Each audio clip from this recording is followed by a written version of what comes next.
France Inter. Julie Pietri, vos histoires du monde sont des histoires d'eau ce matin. Nous entrons dans l'univers des eaux de luxe.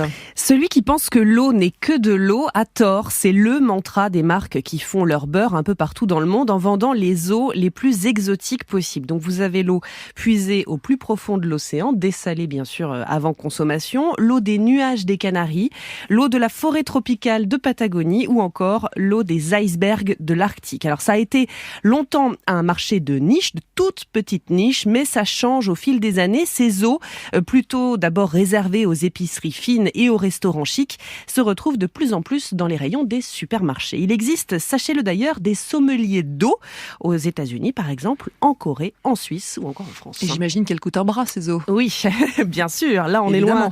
est loin du liquide transparent qui sort quasi gratuitement de nos robinets. Dans les plus chers, il y a cette eau estampillée Made in Iceberg qui vient du Svalbard en Norvège. 100 € les 750 millilitres. C'est un petit budget, on va dire ça comme ça. Le client paye la rareté de cette eau, son étrangeté, sa spécificité aussi. Telle eau est censée être douce et légère en bouche. Une autre s'accorderait aux mets les plus délicats. Bref, c'est marketing à tous les étages. Essayez donc, ce breuvage que Madonna affectionne particulièrement. Et puis ce qui coûte, c'est aussi l'emballage, la bouteille en elle-même, souvent en verre, qui ressemble tantôt à une bouteille d'alcool fort, tantôt à un flacon de parfum, avec derrière en coulisses des designers célèbres de chez Ralph Lauren ou Calvin Klein. Tout ça se vend et s'achète. Mais quel est l'intérêt? Que recherchent les gens qui achètent ces eaux? Il y a peut-être une petite part de snobisme, sans doute. La quête de pureté aussi. Ces eaux sont présentées comme vierges de tout contact avec l'homme. C'est à qui obtiendra la boisson la plus propre. Si on prend l'exemple de l'eau iceberg, par exemple, des chasseurs de blocs de glace les tirent à la carabine, récupèrent des morceaux qu'ils hissent à bord de leur bateau.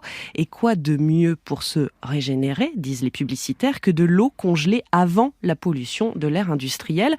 L'eau ultra chère de Norvège dont je vous parlais tout à l'heure, elle est même présentée comme une eau qui va sauver l'Arctique.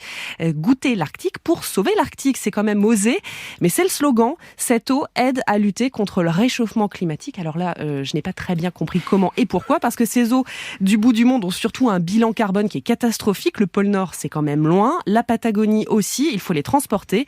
On est loin des circuits courts. Leur rapport nutritionnel, leurs spécificités sont moquées aussi par pas mal d'experts qui rappellent parfois également qu'aujourd'hui, entre 3 et 4 milliards de personnes manquent d'eau dans le monde. Julie Pietri, en retour, on retrouve toutes vos histoires du monde de la semaine sur franceinter.fr.